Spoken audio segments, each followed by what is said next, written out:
നമ്മൾ വേദപാഠത്തോടൊപ്പം തന്നെ പഠിക്കുന്ന കാര്യങ്ങളും ചെയ്യുന്ന കാര്യങ്ങളും തമ്മിൽ വളരെ വ്യത്യാസമാണ്. കാരണം നമുക്ക് എപ്പോഴും നമ്മൾ എന്നുള്ളൊരു വിചാരമുണ്ട്. ആ വിചാരത്തിൽ നിന്ന് നമുക്ക് സമ്പത്ത് എങ്ങനെ നേടാം, അല്ലെങ്കിൽ അധികാരം എങ്ങനെ നേടാം, ഈ അധികാരത്തിനും സമ്പത്തിനും വേണ്ടി ഇത് നേടുവാനുള്ള ഒരു നെട്ടോട്ടമാണ്. തീർച്ചയായിട്ടും നമ്മളെ പഠിപ്പിക്കുന്ന സഭ പറയുന്ന കാര്യങ്ങൾ ദൈവത്തിൽ നിന്ന് വന്നു, നമ്മൾ ദൈവത്തിലേക്ക് പോകുവാനായിട്ട് കുറച്ച് സമയമേ ഉള്ളൂ. ഈ സമയം നമുക്ക് എന്തെങ്കിലും ചെയ്യുവാൻ, ഈ സമൂഹത്തിന് വേണ്ടി എന്തെങ്കിലും ചെയ്യുവാൻ സാധിച്ചു കഴിഞ്ഞാൽ അത് വളരെ നേട്ടമാണെന്നാണ്. അപ്പൊ നമ്മള് ഈ പരക്കം പാച്ചിലിനൊന്നും യാതൊരു അർത്ഥവും നമ്മള് കേൾപ്പിക്കേണ്ട കാര്യമില്ല. പ്രസംഗിക്കാം. അപ്പൊ ഇവിടെ അനുകൂലമായിട്ടൊന്നും പറയാൻ വന്നതല്ല. ഇരിക്കുന്ന ആളുകളോട് പ്രത്യേക സ്നേഹമുള്ളതുകൊണ്ട് നിങ്ങളോട് ആരോടും വ്യക്തിപരമായിട്ടൊന്നും വിരോധമായി പറയുന്നുമില്ല. എന്നാൽ ഈ സമൂഹത്തെ നമുക്ക് പരിശോധിച്ചാൽ വിരോധമായി പ്രസംഗിക്കാനേ സാധിക്കുകയുള്ളൂ. ഞാനൊന്ന് വായിച്ചു കേൾപ്പിക്കാം. വ്യാജമദ്യം നിങ്ങൾ കേട്ടിട്ടുള്ള വാക്കാണ്. വ്യാജ ലോട്ടറി നിങ്ങൾ കേട്ടിട്ടുണ്ട്. കോട്ടയത്തെ സിംഹാസന പള്ളിയുടെ ഹോളിൽ അത് അടിക്കുന്നത്. വ്യാജ CD നിങ്ങൾക്കറിയാം. പത്രത്തിലൊക്കെ ഇങ്ങനെ കാണാറുണ്ടല്ലോ വാക്ക്. വ്യാജ പട്ടയം മൂന്നാറിലും പല സ്ഥലങ്ങളിലും വില്ലേജ് ഓഫീസർമാർ, താലൂക്ക് ഓഫീസർമാരൊക്കെ ഒക്കെ കൊടുക്കുന്നതാണ് വ്യാജ പട്ടയം. വ്യാജ നോട്ട് നിങ്ങൾക്കറിയാം. ഇപ്പൊ വ്യാജ നോട്ടൊന്നുമില്ല. ഗവൺമെന്റിന് പോലും തിരിച്ചറിയാൻ പറ്റാത്ത ഒന്നാം തരം നോട്ട് കണ്ടെയ്നറിലാണ് കൊണ്ടിരുന്നത്. അത് ഈ 4-5 വർഷമായിട്ട് ഇവിടെ അങ്ങ് വാരി കൊടുത്തിരിക്കുകയായിരുന്നു. കോട്ടയം പട്ടണത്തിൽ കഴിഞ്ഞ ഒരു ദിവസം വഴിയിൽ ഇങ്ങനെ വെതറിയിരിക്കുകയായിരുന്നു 500 രൂപയുടെ നോട്ട്. കണ്ടെയ്നറെ കൊണ്ടിരുന്ന തിരിച്ചറിയാൻ പോലും പറ്റിയില്ല. എങ്ങനെയാ ഈ ഭൂമിക്ക് ഇത്രയേറെ വില? ഇങ്ങോട്ട് വന്നപ്പം ഈ വഴി ഈ പട്ടിയിലേക്ക് വന്നപ്പോൾ സഞ്ചരിച്ചിരുന്ന വാഹനത്തിലിരുന്ന ആൾ പറഞ്ഞു, ഇപ്പൊ ഇവിടെ 2 ലക്ഷം 2.5 ലക്ഷം രൂപയാണ് വില, സെന്റിന് വില എന്ന് പറഞ്ഞു. ഈ വില എങ്ങനെ ഉണ്ടായതാ? ആരോ ഒരുവൻ നിശ്ചയിച്ചതാ. ഞങ്ങൾ കോട്ടയത്തിന് കിഴക്കുള്ള ആക്കാട്ടൂർ എന്ന് പറയുന്ന ഗ്രാമത്തിൽ നമ്മൾ പറഞ്ഞിട്ടുണ്ട്, ഈ സ്ഥലം വാങ്ങിച്ചവനാണ് ഇവിടെ സ്ഥലത്തിന് വില കൂട്ടിയതെന്ന് പറഞ്ഞു. ഒരു വലിയ വീട് അവിടെ ഉണ്ട്. അത് ചൂണ്ടിക്കാണിച്ചിട്ട് ഒരു മനുഷ്യനോട് പറയാണ്, ഈ സ്ഥലം വാങ്ങിച്ചവനാണ് ഈ ഗ്രാമത്തിൽ വില കൂട്ടിയത്. അവൻ എവിടുന്ന് കൊണ്ടുവന്നു? അപ്പൊ വ്യാജ പണം, വ്യാജ സർട്ടിഫിക്കറ്റ്. നിങ്ങൾക്ക് എല്ലാവർക്കും അറിയാം, കാശ് കൊടുത്താൽ കിട്ടുന്ന സർട്ടിഫിക്കറ്റ്. വ്യാജ PhD മഹാത്മാഗാന്ധി യൂണിവേഴ്സിറ്റി, അതിന്റെ പഠിക്കൂടെ ഇങ്ങോട്ട് പോകുന്നത്. വ്യാജ യൂണിവേഴ്സിറ്റി, നമ്മൾ കേൾക്കാത്ത പല യൂണിവേഴ്സിറ്റികളും ഇന്ത്യ മഹാരാജ്യത്ത് പ്രവർത്തിക്കുന്നുണ്ട്. വ്യാജ PSC ജോലിക്ക് നിയമിക്കുക. അയ്യോ, ഇനി എന്തുമാത്രം വായിക്കാൻ കിടക്കുന്നറിയോ? അപ്പൊ അതിന്റെ സമയം എന്തുമാത്രം വേണം? വ്യാജ പരീക്ഷ, വ്യാജ കള്ളക്കടത്ത്, വ്യാജ വിസ, വ്യാജമായിട്ട് ക്വസ്റ്റ്യൻ പേപ്പർ. വ്യാജ ക്വസ്റ്റ്യൻ പേപ്പർ എന്ന് പറഞ്ഞാൽ യഥാർത്ഥ ക്വസ്റ്റ്യൻ പേപ്പർ കൊണ്ടുവന്ന് നേരത്തെ അവരാഗ്രഹിക്കുന്ന, രാഷ്ട്രീയക്കാർ ആഗ്രഹിക്കുന്ന പിള്ളേരുടെ കൊടുത്ത് അവരെ കൊണ്ട് പരീക്ഷ എഴുതിക്കുകയും നമ്മുടെ പിള്ളേർ വെറുതെ പോയിരുന്ന് എഴുതുകയും. അപ്പൊ പരീക്ഷ ഒരു വ്യാജ പരീക്ഷയാണ്. ക്വസ്റ്റ്യൻ പേപ്പറൊക്കെ നേരത്തെ കിട്ടും. അതിനുള്ള സംവിധാനങ്ങളൊക്കെ ഇവിടെയുണ്ട്. വ്യാജ മരുന്നുകൾ, വ്യാജ ഡോക്ടർ, എന്തെല്ലാം ചികിത്സ. ഈ വഴിക്ക് പോകുന്ന ഒരു രോഗിയെ കാണാൻ മാതാ ആശുപത്രിയിലേക്ക് പോകുന്നത് എന്താ? കമ്പത്തെങ്ങാണ്ട് ആളുകളെ തൊട്ടു നോക്കും, വേറെ ഒരു മരുന്നും കഴിക്കണ്ട എന്നൊക്കെ ചില നിർദ്ദേശങ്ങൾ കൊടുക്കും. അങ്ങനെ ഒരെണ്ണം കണ്ട് അവിടെ വല്ലാത്ത അവസ്ഥ കിടപ്പുണ്ട്. തൊട്ടു നോക്കിയതാ. എന്നാ കേട്ടാലും മലയാളി അതിന്റെ പിന്നാലെ പോകുകയും വണ്ടി നിറച്ചു പോവുക. ഓരോ സ്ഥലത്തും ഏജന്റന്മാരുണ്ട് കമ്പത്തേക്ക് കൊണ്ടുപോകാനായിട്ട്. ഇങ്ങനെ ഒരു കേരളം.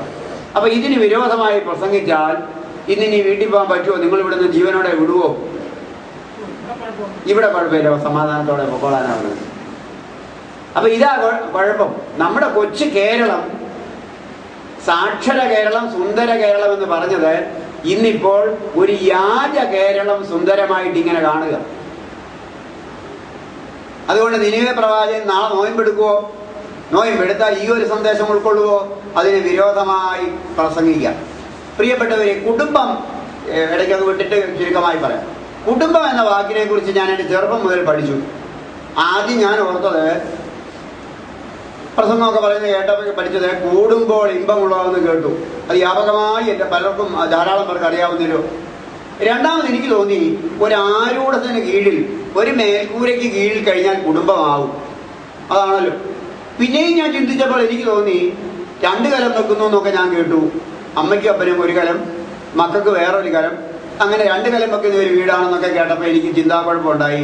അപ്പം ഞാൻ വിചാരിച്ചു, ഒരു കലത്തിൽ പാകം ചെയ്ത് എല്ലാവരും കൂടി ഒരു മേശയ്ക്ക്, നിന്റെ ഭാര്യ നിന്റെ വീട്ടിനകത്ത് ഫലപ്രദമായ മുന്തിരിവള്ളി പോലെയും നിന്റെ മക്കൾ നിന്റെ മേശയ്ക്ക് ചുറ്റും ഒലിവ് തൈകൾ പോലെയും ഇരിക്കും. ഇങ്ങനെ യഹോഭക്തനായ പുരുഷൻ അനുഗ്രഹിക്കപ്പെട്ടവനാവും എന്നൊക്കെ ഞാൻ ധരിച്ചു. അപ്പൊ ഒരുമിച്ച് ആഹാരമൊക്കെ പാകം ചെയ്ത് ഒരു മേശയ്ക്ക് ചുറ്റിയിരുന്ന് കഴിച്ചാൽ മതി. പിന്നെ ചിന്തിച്ചപ്പോഴാണ് എനിക്ക് മനസ്സിലായത്, കൂട്ടായ്മയുടെ അനുഭവമുള്ള മാത്രമേ കുടുംബമാകൂ. കൂട്ടായ്മയുടെ അനുഭവം ഉണ്ടെങ്കിൽ മാത്രമേ കുടുംബം എന്ന വാക്ക് പറഞ്ഞിട്ട് കാര്യമുള്ളൂ. എന്താ ഈ കൂട്ടായ്മ? പണിയെടുക്കുന്ന കാശ് മുഴുവനും ഒരു മാനേജ്മെന്റിലായിരിക്കണം ആ വീട്ടിൽ കൈകാര്യം ചെയ്യേണ്ടത്. അപ്പനായാലും അമ്മയായാലും അത് അമ്മ കൈകാര്യം ചെയ്യുന്നതാണ് എനിക്കിഷ്ടം. എൻ്റെ രീതി അതാ. അമ്മ തന്നെ അത് കൈകാര്യം ചെയ്യുന്നതാണ് എൻ്റെ കുടുംബ ജീവിതത്തിൽ ഞാൻ അനുവർത്തിക്കുന്നത്. ഞാനല്ല കൈകാര്യം ചെയ്യും. ഒരാളിന്റെ കൈവശം വരണം. ഇത് അപ്പന്റെ വരുമാനം അപ്പന്റെ കയ്യിൽ, അമ്മയുടെ വരുമാനം അമ്മയുടെ കയ്യിൽ, മകന്റെ വരുമാനം മകന്റെ കയ്യിൽ. മകന്റെ വരുമാനമോ, മകൻ അവിടെ ബാറിൽ കയറി കുടിച്ചു വന്നിട്ട് പറയുകയാണ്, നീ പോയി ഇന്ന് 2 വീട്ടിൽ തേച്ചു മഴക്കിയപ്പം 75 150 രൂപ കിട്ടിയില്ലേ, അത് തന്നെ ഇവിടെ കൂടുതലല്ലേ, അവിടെ തന്നെ അതന്നെ ഈ വീടിന് വേണ്ടല്ലോ, പിന്നെ എന്റെ രൂപ എന്തിനാ, ഞാനങ്ങ് കുടിച്ചേക്കാം. ഞാന് യാതൊരു ലാഘവത്വം കൂടാതെ, ഒരു ലോഭവും കൂടാതെ ഞാനങ്ങ് കുടിച്ചോളാം. നീ എന്നിട്ട് അതിന്റെ വീട് എനിക്കൂടെ കുറെ കൂടെ ഇങ്ങോട്ട് താ എന്ന് പറയുന്ന ചില വീട്ടുനായകന്മാർ. ഇവിടെ എവിടെയാ കൂട്ടായ്മ? അവൻ 500 രൂപയ്ക്ക് പണിയെടുത്തു, അവൻ 400 രൂപയ്ക്ക് പണിയെടുത്തു.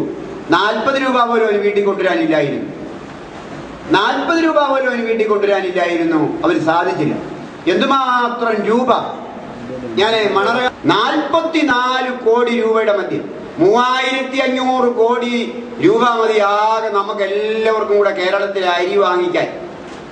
അതിനിയും കുറയും. വില കൂടുന്നത് കൊണ്ട് ചിലപ്പോൾ തുക കൂടുമായിരിക്കും, അരിയുടെ ഉപയോഗം കുറഞ്ഞുകൊണ്ടിരിക്കും. 3500 കോടി കാണാതെ പഠിച്ചു. നമ്മൾ ഉപയോഗിക്കുന്ന ഈ കറണ്ടിന് ആകെ ഈ സംസ്ഥാനത്ത് ഒരു വർഷം ചെലവാകുന്നത് 6000 കോടിയാണ്. നമ്മുടെ കുറച്ച് പുരുഷന്മാർ മാത്രം മദ്യപിക്കുന്നതിന് ചെലവാകുന്നത് 25,000 കോടിയിലധികം രൂപയാണ്. 3500 കോടി രൂപ മതി നമുക്ക് എല്ലാവർക്കും അരിയാഹാരം കഴിക്കാൻ. നമുക്കെല്ലാവർക്കും വെളിച്ചം കാണാൻ 6000 കോടി രൂപയുടെ കറണ്ട് മതി. കൃത്യമായിട്ട് അവിടെ ഒരു ഇലക്ട്രിസിറ്റി ബോർഡിലെ ഉദ്യോഗസ്ഥൻ മദ്യവിരുദ്ധ പ്രവർത്തനത്തിൽ കൊല്ലം ജില്ലയിലുള്ള ആള് അത് കൃത്യമായിട്ട് എന്നോട് പറഞ്ഞു. ഞാൻ കഴിഞ്ഞ ദിവസം അവിടെ ക്ലാസ് എടുക്കാൻ പോയപ്പോൾ, പ്രിയപ്പെട്ടവരെ, ഞാൻ ഓർപ്പിച്ച കാര്യം, എന്തൊരു ഭീകരത! ഈ ഭീകരത നമ്മൾ കാണണം. ഓരോ വീട്ടിലും സന്ധ്യ ആകുമ്പോഴേക്കുള്ള ഒരു അവസ്ഥ. ഒന്ന് സമാധാനത്തോടെ പ്രാർത്ഥിക്കാൻ പറ്റുമോ? എന്താ യോനാ പ്രവാചകന്റെ പുസ്തകത്തിലെ 2ാമത്തെ സന്ദേശം? ഒരുമിച്ചിരുന്ന് പ്രാർത്ഥിച്ചു. എല്ലാവരും എഴുന്നേറ്റ് താങ്കളുടെ ദേവനോട് പ്രാർത്ഥിച്ചു.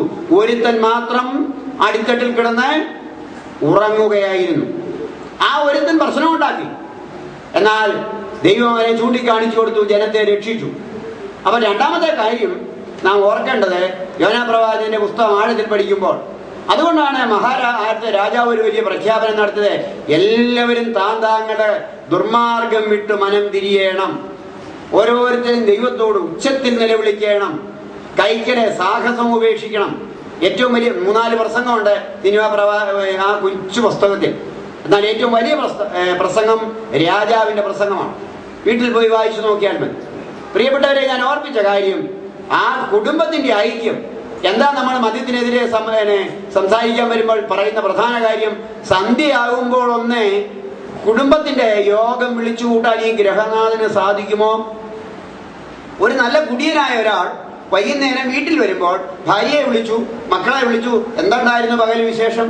ഞാനിങ്ങനെ കൂടാടി സഞ്ചരിച്ചിട്ട് വൈകുന്നേരം എത്തിയാൽ ആര് ഫോൺ ചെയ്തിരുന്നു, ആരെങ്കിലുമൊക്കെ വിളിച്ചിരുന്നോ, എന്നാ കൊണ്ട് പകൽ വർത്തമാനം? ഈ കാര്യങ്ങളൊക്കെ ചോദിച്ചറിയുന്ന വീട്ടിലെ കുടുംബാംഗങ്ങളോടാണ്. ഞാൻ പോണ വഴി ചിലപ്പം എപ്പോഴും ഫോൺ കൊണ്ടു നടക്കോ, അല്ലെ വീട്ടുകാര്യങ്ങളില്ല, പല കാര്യങ്ങളും അറിയേണ്ടതുണ്ടല്ലോ. ഇതിനെ ഒരു ഗ്രഹനാഥന് സാധിക്കുമോ? സന്ധ്യയാകുമ്പം മക്കളെയും ഭാര്യയെയും വിളിച്ചിട്ട് കാര്യങ്ങൾ ചോദിക്കുവാനും പിറ്റേ ദിവസത്തെ കാര്യങ്ങൾ പ്ലാൻ ചെയ്യുവാനും, സാമ്പത്തിക ബുദ്ധിമുട്ടാണെങ്കിലും സാമ്പത്തികമായ ഇടപാടുകളാണെങ്കിലും, നമ്മുടെ ചിട്ടിയുടെ പണം ഇറക്കിയില്ലല്ലോ, 2-3 ദിവസം കൂടെ ഉള്ളല്ലോ, എന്ത് ചെയ്യണം, നമുക്ക് എന്താ അതിന് മാർഗം, ഇപ്രാവശ്യം നമുക്ക് റബ്ബർ വെട്ടൊന്നും ഈ മാസത്തിൽ കുറവാണല്ലോ എന്ന് ചോദിക്കാനുള്ള ഒരു യുക്തിബോധം ഇവന് നഷ്ടപ്പെടുകയാണ്. എന്താ ഇവൻ മരുന്ന് മേടിക്കാൻ പോയാൽ കൊച്ചിന് മരുന്ന് മേടിച്ചുകൊണ്ട് വരാത്ത? മരുന്ന് മേടിക്കാനായിട്ടാണ് നിങ്ങൾ ഉറവലങ്ങാട് കവലയിലേക്ക് പറഞ്ഞു വിട്ടത്, അല്ലെങ്കിൽ കടുത്തുരുത്തിയിലേക്ക് പറഞ്ഞു വിട്ടത്. വേഗം ചെന്ന് മരുന്ന് മേടിച്ചുകൊണ്ട് വാ, 150 രൂപയും നിങ്ങൾ എടുത്തു കൊടുത്തു. പക്ഷെ തിരിച്ചു വരുന്നത് രാത്രി 9 മണിയായപ്പോൾ ആടിപ്പാടി വരികയാണ്. അന്നേരം കൊച്ചിന് കൂടുതലായിട്ട് നമ്മൾ വേറെ വണ്ടിയെ വിളിച്ച് കൊച്ചിനെയും കൊണ്ടുപോയി. അതിന് കുറ്റക്കാരാവും. പ്രിയപ്പെട്ടവരെ, യുക്തിബോധം നഷ്ടപ്പെട്ട ഒരു മനുഷ്യനായിട്ട് ഇവൻ മാറുകയാണ്. എങ്ങനെ കുടുംബം രക്ഷപ്പെടും? എങ്ങനെ കുടുംബം രക്ഷപ്പെടും? അതുകൊണ്ടാണ് എന്നെ പരിചയപ്പെടുത്തിയപ്പോൾ പറയാൻ മറന്നുപോയ ഒരു കാര്യമുണ്ട്. ഞാൻ കോട്ടയം കളക്ടറേറ്റ് പഠിക്കൽ ഇന്ന് 500ാമത്തെ ദിവസം സത്യഗ്രഹം പൂർത്തീകരിച്ചിരിക്കുകയാണ്. ഇന്ന് 500 ദിവസമായി കോട്ടയം കളക്ടറേറ്റ് പഠിക്കൽ സത്യഗ്രഹം ആരംഭിച്ചത്. നിങ്ങളെയും ഞാൻ അതിലേക്ക് ക്ഷണിക്കുകയാണ്. നിങ്ങൾ കൂട്ടമായി വന്ന് ഒരു ദിവസമെങ്കിലും ഈ മാർച്ച് മാസത്തിൽ അതിൽ അണിചേരണം. നിങ്ങൾ കുറെ പേര് വരണം. ഈ പ്രദേശത്തു നിന്നെല്ലാം വരുന്നുണ്ട്, ആളുകൾ വരുന്നുണ്ട്. ഇന്നലെയും വന്നിരുന്നു. പ്രിയപ്പെട്ട ചാക്കപ്പനും ഒക്കെ ഇന്നലെയും അവിടെ വന്നിരുന്നു. ഇന്നലെയാണ് 500ാം ദിവസം ആചരിച്ചത്. യാക്കോബായ സുറിയാനി സഭയുടെ തോമസ് മാർ തീമോത്തിയോസ് തിരുമേനിയായിരുന്നു ഇന്നത്തെ മുഖ്യാതിഥി. എന്തിനു വേണ്ടി? ഇത് ഉൽപ്പാദിപ്പിക്കുന്നതും വിപണനം നടത്തുന്നതും വിതരണം നടത്തുന്നതും സർക്കാരാണ്. ഈ കളക്ടറേറ്റിന്റെ പഠിച്ചിരുന്നവരുടെ മദ്യം ഇല്ലാതെയാവുമോ എന്നൊക്കെ നമ്മുടെ വിശ്വാസികളൊക്കെ ചോദിക്കാറുണ്ട്. അതല്ല അതിന്റെ വിശ്വാസം. ഒരു തിന്മയ്ക്കെതിരെ ശബ്ദമുയർത്താൻ, അല്ലെങ്കിൽ ഈ അൽഫോൻസാപുരം പള്ളിയിൽ അല്ലെ ഈ ആയാൻകുടി പ്രദേശത്ത് മദ്യനിരോധന പ്രവർത്തകർ ജീവിച്ചിരിക്കുന്നു എന്ന് ബോധ്യപ്പെടണമെങ്കിൽ നമ്മൾ എവിടെയെങ്കിലും ഒന്ന്, നമ്മളിങ്ങനെ ശബ്ദം ഉണ്ടാക്കുന്നവർ ജീവിച്ചിരിക്കുന്നു, നമ്മൾ മരിച്ചിട്ടില്ല. പ്രിയപ്പെട്ടവരെ, ഒന്നുകൂടി പറയാം. ഉത്പാദിപ്പിക്കുന്നത് സർക്കാർ, മദ്യം ഉണ്ടാക്കുന്നത് സർക്കാർ, മദ്യം വിൽപ്പിക്കുന്നത് രാധാകൃഷ്ണനെ കൊണ്ടും ദേവസ്യാച്ചനെ കൊണ്ടും ഷാപ്പുടമയാക്കുന്നത് സർക്കാരാണ്. മൂന്നാമത്, മുട്ടിന് ഷാപ്പുകൾ അനുവദിച്ചിട്ട് മുക്കിന് ബാറ് തുറന്നാൽ വിവാഹമോചനം വർദ്ധിക്കില്ലേ? മുക്കിന് ബാറ് തുറന്നാൽ ബലാത്സംഗം പെരുകില്ലേ? ഇവിടെ എത്ര ദാരുണമായ ഒരു സംഭവമാണ് കോതനല്ലൂരിൽ. ഒരു വർഷം കഴിഞ്ഞു എന്ന് എനിക്ക് തോന്നുന്നു. എനിക്കറിയാം സംഭവങ്ങളൊക്കെ. ഓരോ സംഭവങ്ങളും കേൾക്കുമ്പോൾ എന്താ ഇന്ന് 12 വയസ്സുള്ള കൊച്ചിനെ എടുത്ത് വെള്ളത്തിലേക്കിട്ട് അപ്പൻ മദ്യപിച്ച് ലക്കുകെട്ടെ അപ്പൻ യുക്തിബോധം നഷ്ടപ്പെട്ടപ്പോൾ ഈ കുഞ്ഞ് എന്റേതാണെന്നോ ഇത് ജീവിച്ചിരിക്കണമെന്നോ അയാൾ ചിന്തിച്ചില്ല. അയാളുടെ യുക്തിബോധം നഷ്ടപ്പെട്ടു പോയി. മദ്യപനുമായിട്ട് മല്ലടിച്ച് അവനെ മദ്യത്തിൽ നിന്ന് രക്ഷപ്പെടുത്താൻ പറ്റിയേ. ബോധവൽക്കരണം എന്ന് പറയുന്നത് വളരെ എളുപ്പമുള്ള കാര്യമൊന്നും അല്ല. അതുകൊണ്ട് പ്രവർത്തിക്കേണ്ടെന്നല്ല പറഞ്ഞത്. 2 കാര്യങ്ങളുണ്ട് മദ്യവർജന പ്രസ്ഥാനത്തിൽ. 1 മദ്യവർജനം, 2 മദ്യനിരോധനം. മദ്യവർജനം എന്ന് പറയുന്നത് സ്വയം ഉപേക്ഷിക്കലാണ്. ഈ ഹോളിൽ ഇരിക്കുന്ന ആളുകൾ എന്നോട് പറയണം, സ്വന്തം മക്കളെ തിരുത്താൻ പറ്റുന്നുണ്ടോ ചില കാര്യങ്ങളിൽ? സ്വന്തം മക്കളെ, എടാ സന്ധ്യ ആകുമ്പോൾ നീ വരണം, നമുക്ക് 8 മണിയാകുമ്പോൾ നമ്മുടെ വീട്ടിൽ പ്രാർത്ഥിക്കണം, നമുക്ക് എല്ലാവർക്കും ഒരുമിച്ചിരുന്ന് പ്രാർത്ഥിക്കണമെന്ന് പറഞ്ഞാൽ അതനുസരിക്കാത്ത എത്രയോ മക്കളുണ്ട്. നമുക്ക് ബോധവൽക്കരിക്കാൻ പറ്റുന്നുണ്ടോ? എടാ വെളുപ്പിനെ 5 മണിയാകുമ്പോൾ എഴുന്നേക്കണം, 5:30 ആകുമ്പോഴേക്കും നമുക്ക് പ്രാർത്ഥിക്കാൻ തുടങ്ങണം എന്ന് പറഞ്ഞാൽ അത് സമ്മതിക്കുന്നുണ്ടോ? ഞായറാഴ്ചയാണ് ആരാധനയ്ക്ക് പോകണം, എല്ലാ ദിവസങ്ങളിലും ആരാധനയ്ക്ക് പോകുന്ന സംസ്കാരമാണ് നിങ്ങൾക്കുള്ളത്. ആ രീതിയിൽ നമുക്കൊന്ന് പറഞ്ഞതിനൊന്ന് നന്നാക്കിയെടുക്കാൻ എല്ലാവരെയും കൊണ്ടും പറ്റുന്നുണ്ടോ? അതുകൊണ്ടാണ് നമ്മൾ പറയുന്നത്, മഹാത്മജി പറഞ്ഞത്, മദ്യഷാപ്പ് തുറന്നു വെച്ചുകൊണ്ട് കുടിക്കരുതേ എന്ന് പറയുന്നത് യുക്തിസഹമല്ല.